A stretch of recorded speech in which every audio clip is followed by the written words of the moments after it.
कल्पना कीजिए एक ऐसे बिजनेस पार्टनर की जो आपके मुनाफे में हिस्सेदार है, जो आपके हर कार्य को मुनाफे में बदल सकता है, जिसके साथ कोई लीगल एग्रीमेंट नहीं होता, कोई साइन नहीं होते, लेकिन फिर भी देश के सबसे बड़े कारोबारी अपनी कंपनी की बैलेंस शीट, अपने टर्नओवर का रिकॉर्ड और अपनी करोड़ों की डील्स उसी के सामने रखते हैं। यह कोई इंसान नहीं है, यह कहानी है उस दरबार की जहां भक्त जोली फैलाने नहीं बल्कि पार्टनरशिप डीड साइन करने आते हैं, जहां सिर्फ चयावा नहीं चलता बल्कि तय के साथ प्रॉफिट का हिस्सा दिया जाता है, जहां सोना, चांदी, डॉलर्स और करोड़ का कैश हर दिन आता है। यह जगह है राजस्थान के चित्तौड़गढ़ में बसा मनफिया गांव, और इस साम्राज्य के मालिक है भारत के इकलौते बिजनेस गोड सांबरिया सेठ। लेकिन इस चकाचौंध, इस अथाह दौलत और इस भव्य मंदिर के पीछे एक ऐसा गहरा रहस्य दफन है जो आपको सोचने पर मजबूर कर देगा, क्योंकि जो मूर्ति आज करोड़ों दिलों पर राज कर रही है वह आसमान से नहीं उतरी थी। वह एक घने अंधेरे में सदियों तक जमीन के सीने में दबी रही थी। साल था 1840। चित्तौड़गढ़ का एक बेहद साधारण और शांत गांव भदेसर। रात का सन्नाटा पसरा हुआ था। एक गरीब ग्वाला भोलाराम गुर्जर अपनी जोड़ी में गहरी नींद में सो रहा था। लेकिन तभी कुछ ऐसा हुआ जिसने न सिर्फ भोलाराम की बल्कि आने वाली कई सदियों की किस्मत बदल दी। भोलाराम को एक सपना आता है। उसने देखा कि भातोरा बांगुर गांव की सीमा के पास एक बंजर जमीन के नीचे एक बेहद खूबसूरत काले रंग की मूर्ति दबी हुई है, और तभी उस सन्नाटे को चीरते हुए एक भारी और दिव्य आवाज गूंजती है, मुझे बाहर निकालो, मैं सिर्फ तुम्हारा नहीं हजारों लोगों का भाग्य बदलने आया हूँ। भोलाराम पसीने से तरबतर होकर उठ बैठता है। उसने सोचा यह सिर्फ मन का वहम है। अगली सुबह जब भोलाराम ने गांव वालों को यह बात बताई तो जो सच सामने आया उसने पूरे गांव की जमीन खिसका दी। यह सपना सिर्फ भोलाराम को नहीं आया था। उसी रात उसी वक्त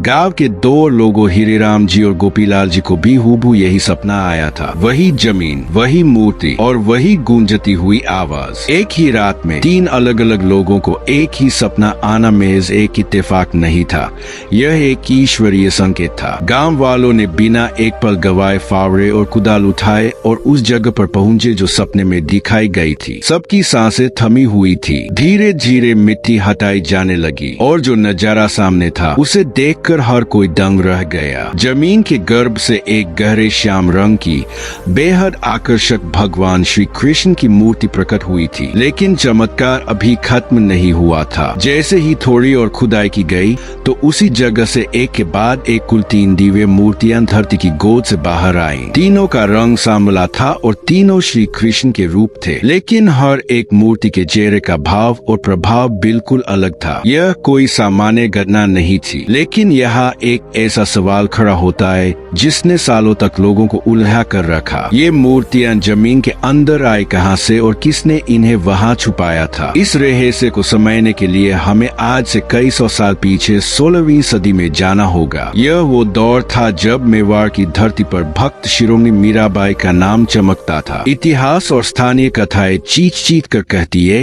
कि यह वही साक्षात मूर्तियां हैं जिन्हें मीराबाई अत्यंत प्रेम और श्रद्धा से गिरधर गोपाल कहकर पुकारती थी। मीराबाई संतों की टोली के साथ घूम घूम कर इन्हीं सांवली मूर्तियों की पूजा किया करती थी। मीराबाई के बाद इन मूर्तियों की सुरक्षा की जिम्मेदारी संत दयाराम जी के कंधों पर आ गई। दयाराम जी इन मूर्तियों से अपने प्राणों से भी ज्यादा प्रेम करते थे। लेकिन फिर भारत के इतिहास में मुगल शासक औरंगजेब का शासन आया। औरंगजेब की क्रूर सेना हिंदू मंदिरों को ध्वस्त करती हुई राजपूताना की तरफ बढ़ रही थी। संत दयाराम को इस भयानक खतरे का एहसास हो गया था। भगवान को बचाने के लिए रातों रात संत दयाराम भातोरा बांगुर के छापर मैदान में पहुंचे। वहां एक विशाल बरगद के पेड़ के नीचे अंधेरे में उन्होंने एक गहरा गड्ढा खोदा और प्रभु की उन तीनों मूर्तियों को हमेशा के लिए जमीन में दफन कर दिया ताकि कोई भी आक्रांता उन तक न पहुंच सके। कुछ समय बाद संत दयाराम का भी निधन हो गया और मूर्तियों के छिपे होने का वह राज उनके साथ ही हमेशा के लिए चला गया। करीब 200 सालों तक वे मूर्तियां उसी अंधेरे में दबी रहीं और फिर आया साल 1840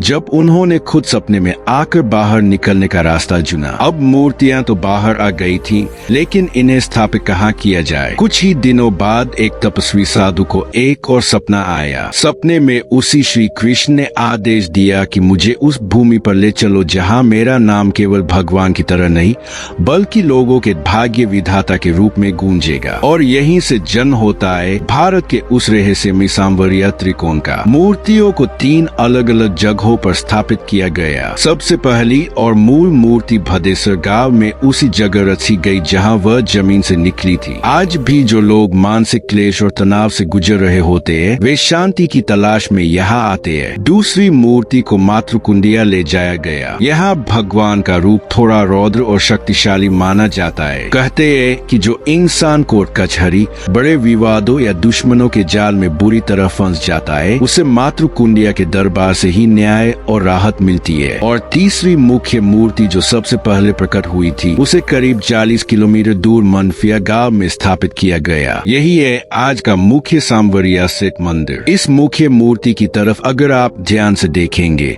तो श्री कृष्ण के दाहिने हाथ में उनकी प्रिय बांसुरी नहीं है बल्कि उनका हाथ एक ऐसी अजीब मुद्रा में है मानो वह आपकी कोई बात बहुत ध्यान से सुन रहे हो। लेकिन दुनिया उन्हें सिर्फ कृष्ण या भगवान क्यों नहीं कहती, उन्हें सेठ क्यों कहा जाता है? इसके पीछे भी एक ऐसी कथा है जो सीधे द्वापर युग से जुड़ती है। जब गरीब सुदामा अपने सखा से मिलने द्वारका पहुँचे थे तो कृष्ण के राजमहल के 56 भोग देखकर उनकी आंखों में आंसू आ गए थे। उन्होंने वो भोजन करने से इनकार कर दिया था क्योंकि उनके गांव में उनके बच्चे भूखे थे। तब भगवान कृष्ण ने रातों रात एक बेहद अमीर व्यापारी सामले शाह का रूप धारण किया था। बैलगाड़ियों में अनाज और खजाना भरकर वह सुदामा के गांव पहुँचे थे और पूरे गांव का पेट भरा था। वो भगवान होकर भी अपने भक्त के लिए एक सेठ बन गए थे। उसी सामले शाह का रूप है ये सांवरिया सेठ जो आज के दौर में डूबते हुए व्यापारियों को कर्जे और बर्बादी के दलदल से बाहर निकालते हैं। यही वजह है कि आज भीलवाड़ा से लेकर पूरे भारत के व्यापारी अपना प्रॉफिट शेयर सीधा मंदिर के ट्रस्ट में दान करते हैं। राजस्थान के गोविंद लाल शर्मा की कहानी इसका सबसे बड़ा सबूत है। एक दिवालिया व्यापारी जिस पर कुर्की का नोटिस लग चुका था वह यहाँ आता है, अपनी पहली कमाई का वादा करता है और 1 महीने के अंदर उसे 1.25 करोड़ का विदेशी बल्क ऑर्डर मिल जाता है। उन्होंने भगवान को अपना लीगल बिजनेस पार्टनर बना लिया है और आज अपने प्रॉफिट का 10% मंदिर ट्रस्ट को देते हैं। लेकिन क्या सच में भगवान का बैंक अकाउंट है और क्या सच में यह मंदिर सोने का बना है? सोशल मीडिया पर अक्सर यह दावे किए जाते हैं। सच्चाई यह है कि यह मंदिर पूरा सोने का नहीं बना है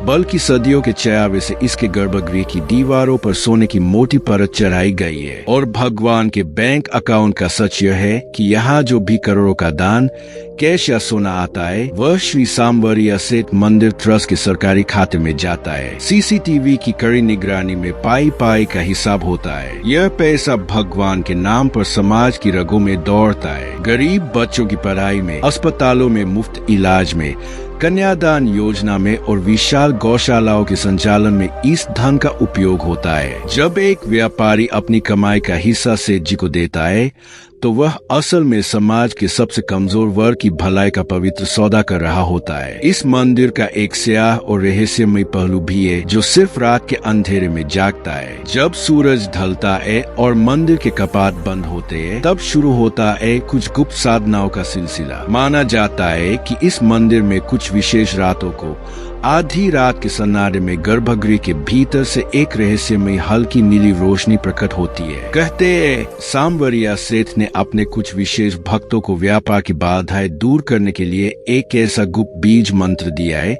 जो किसी किताब या इंटरनेट पर नहीं मिलता। वह सिर्फ गिने चुने सच्चे व्यापारियों को मिलता है जिनकी साधना पूरी हो जाती है। इसी के साथ कपासन के पास आनली का शनि महाराज मंदिर भी एक रहस्य है जहाँ खून के चमत्कारी तेल को शरीर पर लगाने से चर्म रोग ठीक हो जाते हैं।